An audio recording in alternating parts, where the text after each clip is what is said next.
எல்லாருக்கும் வணக்கம். நான் பிரகாஷ் பேசுகிறேன். இது வரைக்கும் நீங்கள் இந்த சேனலை சப்ஸ்கிரைப் பண்ணலாம், சப்ஸ்கிரைப் பண்ணிக்கோங்க. அது மட்டும் இல்லாமல் பக்கத்தில் இருக்க பெல் பட்டனும் கிளிக் பண்ணி வச்சுக்கோங்க. அப்போ தான் நம்ம சேனலில் போடுற எல்லா வீடியோஸும் உங்களுக்கு நோட்டிஃபிகேஷனில் காமிக்கும். மேலும் ஜோதிடம் சார்ந்த ஏதாவது கேள்விகள் இருந்தாலும் அல்லது உங்கள் சுய ஜாதகத்தை பற்றி ஏதாவது கேள்விகள் இருந்தாலும் நீங்கள் கீழே கமெண்ட் பாக்ஸில் உங்களோட பிறந்த தேதி, பிறந்த நேரம், பிறந்த இடம் குறிப்பிட்டு உங்கள் கேள்விகளை நீங்கள் கேட்கலாம். கண்டிப்பாக எல்லோருடைய கமெண்ட்ஸுக்கும் முடிஞ்ச வரைக்கும் நான் ரிப்ளை பண்ணுறேங்க. சரிங்களா? அதே மாதிரி இந்த வீடியோ உங்களுக்கு பிடிச்சிருக்கின்ற பட்சத்தில் ஒரு லைக்கும் போட்டு விடுங்க. நிறைய லைக்ஸ் வரதான் இன்னும் மேற்கொண்டு வீடியோஸ் நிறைய போடணுன்ற ஒரு தூண்டுதல் எனக்கும் வரும். சரிங்களா? முடிஞ்சிருக்கும் இந்த வீடியோ பார்க்குறவங்க ஒரு லைக்கை போட்டுட்டு கமெண்ட்டை போட்டுட்டு உங்களோட வீடியோ நீங்கள் பார்க்க ஆரம்பிங்க. சரி, வாங்க இப்போ வீடியோக்குள்ளே போகலாம். இந்த வீடியோ நம்ம என்ன பார்க்க போகிறோம் அப்படின்னா, கடக ராசியில் பிறந்தவங்களுக்கு 2025 ஆண்டு பங்குனி மாத ராசி பலன்களை பற்றி நம்ம தெளிவாக பார்க்க போகிறோங்க. இந்த பங்குனி மாதத்துல வந்து பாத்தீங்கன்னா தமிழ் மாதங்கள்லயே கடைசி மாதம் பங்குனி மாதம். அது இல்லாம சூரியன் மீனத்துல சஞ்சரிக்கக்கூடிய காலகட்டங்கள் நம்ம பங்குனி மாதம் அப்படின்னு சொல்லுவோம். சரிங்களா? ஸோ மற்ற காலகட்டத்தை விட இந்த பங்குனி மாதம் இந்த ஆண்டு ஏன் சிறப்பா இருக்கு அப்படின்னு பார்க்கும்போது, காரணம் சூரியனோட ராகு, சனி, சுக்கிரன், புதன் ஆகிய 4 கிரகங்கள் சூரியனோட சேர்க்கை பெற்று மொத்தம் 5 கிரக சேர்க்கையானது மீனத்துல இந்த பங்குனி மாதத்துல நிகழப்போகுது. அது எந்த அளவுக்கு ஒரு இம்பாக்டை கொடுக்கும், எந்த அளவுக்கு ஒரு மாற்றத்தை கொடுக்கும், அதனால் உங்களுக்கு கிடைக்கக்கூடிய நன்மையான விஷயங்கள் என்னென்ன, சாதகமான விஷயங்கள், சாதகமற்ற விஷயங்கள்னு சொல்லிட்டு தெளிவா பார்க்கலாம் வாங்க. கடகராசி அதிபதி யாருன்னு பார்த்தீங்கன்னா சந்திரன். கடகராசி கால புருஷனுக்கு 4வது ராசியா வருதுங்க. நட்சத்திரங்களை பொறுத்த வரைக்கும் கடகத்துல புனர்பூசம் 4ஆம் பாதமும், பூசம் 4 அட்சர பாதங்களையும், ஆயில்யம் 4 அட்சர பாதங்களையும் கொண்டுள்ள ஒரு ராசி தாங்க இந்த கடகராசி. கடகராசிக்காரங்களை பொறுத்த வரைக்கும் இந்த மாசுடைய முதல் பகுதியில ராசிக்கு யோகாதிபதினு சொல்லப்படக்கூடிய செவ்வாய் 12ஆம் இடத்துலையும் 2வது பகுதியில ராசிக்குள்ளேயும் வரார். பொதுவா செவ்வாய் வந்து பாத்தீங்கன்னா நீசம் பெறது கொஞ்சம் சிறப்பு குறைவு தான் கடகத்துல பிறந்தவங்களை பொறுத்த வரைக்கும். ஆனா பாக்கியஸ்தானத்துல கிட்டத்தட்ட 5 கிரக சேர்க்கை இருக்கிறது ஒரு மிகப்பெரிய ஒரு பலம் தான் உங்களை பொறுத்த வரைக்கும். ஓரளவுக்கு ஏற்றத்தை வாழ்க்கையில உண்டு பண்ணி கொடுக்கும். சரிங்களா? சில தயக்கங்கள் வாழ்க்கையில இருந்தாலும் கூட தைரியமா வந்து குழப்பிக்காம ஒரு முடிவெடுங்க. சரிங்களா? ஒரு முக்கியமான முடிவு எடுக்கிற போறீங்க, ஒரு லைஃப்ல வந்து முக்கியமான டிசிஷன் மேக் பண்ண போறீங்க அப்படின்ற பட்சத்துல நிறைய குழப்பங்கள் வரும் உங்களுக்கு இந்த காலகட்டத்துல. ஏன்னா அஷ்டம சனி இந்த பங்குனி மாதத்தோட உங்களுக்கு முடியுது. சரிங்களா? கடகத்துல அதுவும் குறிப்பா பூசத்துக்கு ஒரு மிகப்பெரிய ஒரு மாற்றம் வாழ்க்கையில கண்டிப்பா காத்துட்டு இருக்கு இனி வரும் காலகட்டங்கள்ல. ஆனா ஆயில்யத்தை பொறுத்த வரைக்கும் குறிப்பா ஆயில்யம் 3ஆம் பாதம் 4ஆம் பாதத்துல பிறந்தவங்களுக்கு சனிப்பெயர்ச்சி ஆன பிறகும் கூட அதனுடைய பாதிப்புகள் சற்று இருக்கத்தான் செய்யும். சரிங்களா? இந்த ஜூலை ஆகஸ்ட் வரைக்குமே பார்த்தீங்கன்னா சனியுடைய தாக்கமானது கண்டிப்பா இருக்கும்.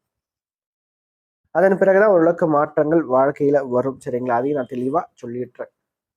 ஸோ அந்த வகையில பார்க்கும்போது கடகத்துல பிறந்தவங்களுக்கு பாக்கியஸ்தானத்துல 5 கிரக சேர்க்கைகள் இருக்கிறது புதிய முயற்சிகள் கண்டிப்பா வெற்றி பெறும். அது மட்டும் இல்லாம உடன் பிறந்தவர்களால் இருந்து வந்த தேவையற்ற சங்கடகரமான விஷயங்கள், கருத்து வேறுபாடுகள் சார்ந்த விஷயங்கள், உறவுகளால் உங்களுக்கு ஏற்பட்ட மனக்கவலைகள், உறவுகளால் உங்களுக்கு ஏற்பட்ட பிரச்சனைகள், தொந்தரவுகள் சார்ந்த விஷயங்கள் மெல்ல மெல்ல குறையும். சரிங்களா? அது மட்டும் இல்லாம இந்த டைம்ல வந்து முடிஞ்ச வரைக்கும் தந்தையினுடைய ஆரோக்கியத்துல மட்டும் கொஞ்சம் நீங்க அக்கறை எடுத்துக்கிறது சிறப்பா இருக்குங்க. ஏன்னா ராகு சனி சேர்க்கை 9ஆம் இடத்துல இருக்கிறது. அப்பாவோட ஹெல்த்ல மட்டும் கொஞ்சம் கவனம் நீங்க எடுத்துக்கணும். அல்லது தந்தைக்கும் உங்களுக்கும் இடையே சிறு சிறு கருத்து வேறுபாடுகள் சார்ந்த விஷயங்கள் கொஞ்சம் உண்டு பண்ணி கொடுக்கும் இந்த காலகட்டம். அப்போ இதை கொஞ்சம் நீங்க பாத்துக்கிறது உங்களுக்கு நல்லா இருக்கும் அப்படின்னு நான் சொல்லுவேன். அதே மாதிரி உங்களுடைய பெயர், புகழ், அந்தஸ்து, கௌரவம் சார்ந்த விஷயங்கள் தற்போது வெளியே தெரிய ஆரம்பிக்கும்.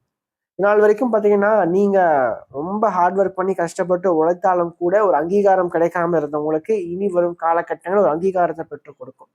அதே மாதிரி வேலை ரீதியாக இருந்த வந்த பணிச்சுமைகள் சார்ந்த விஷயங்கள் தற்போது குறையும். சரிங்களா?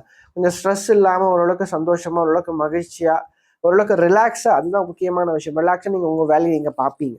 அதே மாதிரி தொழில் செய்யறவங்களுக்கு பார்த்தீங்கன்னா தொழில் ரீதியாக இருந்து வந்த தேவையற்ற பிரச்சனைகள், போராட்டங்கள், அதே மாதிரி இடையூறுகள் சார்ந்த விஷயங்கள், தடைகள் சார்ந்த விஷயங்கள் தற்போது விலகும். சரிங்களா? ஓரளவுக்கு வெற்றி பெற்றக்கூடிய காலகட்டமா இந்த காலகட்டம் இருக்கும். ஏன்னா பாக்கியத்துல சுக்கிரன் உச்சமாகிறது நல்ல ஒரு சிறப்பான ஒரு நிலைதான். சரிங்களா? அதிர்ஷ்ட வாய்ப்புகளை உண்டு பண்ணி கொடுக்கும். நான் திரும்பவும் சொல்றது என்னன்னா, செவ்வாய் ராசிக்குள்ள நீசமாகிறார். 10ஆம் அதிபதி இந்த மாதிரி 2வது பகுதியில ராசிக்கு நீசமாகிறார். சரிங்களா? முதல் பகுதியில் ஓரளவுக்கு ஃபேவரா இருக்கும். ஆனா 2வது பகுதியில பாத்தீங்கன்னா செவ்வாய் நீசமாகின்ற காரணத்துல தயக்கங்கள் அதிகரிக்கும். பயம் சார்ந்த உணர்வுகள் உங்களை வந்து கொஞ்சம் ஆட்கொள்ளும் அப்படின்னே சொல்லலாம். சரிங்களா? அது மட்டும் இல்லாம நிறைய விஷயங்கள்ல கொஞ்சம் போல்டா தைரியமா நின்று அதை ஸ்டார்ட் பண்ணாம தொடங்காம கொஞ்சம் பின்னாடி போவீங்க.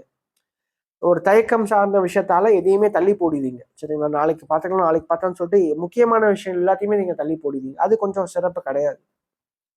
சரிங்களா? அதனால முடிஞ்ச வரைக்கும் எல்லா காரியத்தையும் தைரியமா போல்டா இறங்கி செய்யுங்க. கண்டிப்பா உங்களால வெற்றி பெற முடியும். அது மட்டும் இல்லாம 5க்கும் 10க்கும் ஆதிபத்தியம் பெற்றவர் நீசம் ஆகுறதுனால கொஞ்சம் வேலை ரீதியா இந்த மாதிரி 2வது பகுதியில கொஞ்சம் ஸ்ட்ரெஸ் இருக்கும். பணிச்சுமை கொஞ்சம் இருக்கும். ஆனா முதல் பகுதியில் ஓரளவுக்கு நல்லா இருக்கும் உங்களை பொறுத்த வரைக்கும். 2வது பகுதி கொஞ்சம் சுமார் கடகத்தை பொறுத்த வரைக்கும். சரிங்களா? அதனால முக்கியமான காரியங்கள் எல்லாத்தையுமே இந்த மாதிரி முதல் பகுதியில செஞ்சுக்கிறது சிறப்பு. அதற்கடுத்து மாணவ மாணவியர்களை பொறுத்த வரைக்கும் படிப்பு சார்ந்த விஷயங்களுக்கு சிறப்பா இருக்கு. ஏன்னா குரு ராசிக்கு 5ஆம் இடத்தை பார்க்கிறார். ஸோ படிச்சது சரியான நேரத்துல ஞாபகம் வரும். சரிங்களா? அதனால இந்த காலகட்டம் உங்களுக்கு படிப்பு ரீதியா நல்ல மாற்றங்களை உண்டு பண்ணி கொடுக்கும். அதே மாதிரி திருமணம் சம்பந்தப்பட்ட முயற்சிகள் தாராளமாக தற்போது நீங்க எடுக்கலாம். சரிங்களா? பங்குனி மாதத்துல திருமணம் சார்ந்த முயற்சிகள், பேச்சுவார்த்தைகள் சார்ந்த விஷயங்கள் தாராளமா நீங்க செய்யலாம். அது ஒன்றும் தப்பு கிடையாது. சரிங்களா? அதை நீங்க செய்யறது சிறப்பா இருக்கும். அதே மாதிரி காதல் வாழ்க்கையை பொறுத்த வரைக்கும் கொஞ்சம் இன்பம் துன்பம் ரெண்டுமே கலந்த ஒரு கலவையா தான் இந்த மாதமானது உங்களோட வாழ்க்கையில இருக்குங்க. சரிங்களா?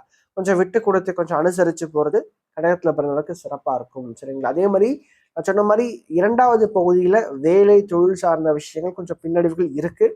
அதுக்கு ஏத்த மாதிரி நீங்க முயற்சிகள் எடுக்கும் போது வெற்றி பெற முடியும். கொஞ்சம் எதையுமே பாத்தீங்கன்னா முன்னாடியே பண்ணிக்கிறது, மாதத்துடைய ஃபர்ஸ்ட் ஹாஃப்லயே பண்ணிக்கிறது உங்களுக்கு சிறப்பா இருக்கும். ஆனா 2வது பகுதி கொஞ்சம் சுமார் அப்படின்னு தான் சொல்லணும் கடகத்துல பிறந்தவங்களுக்கு.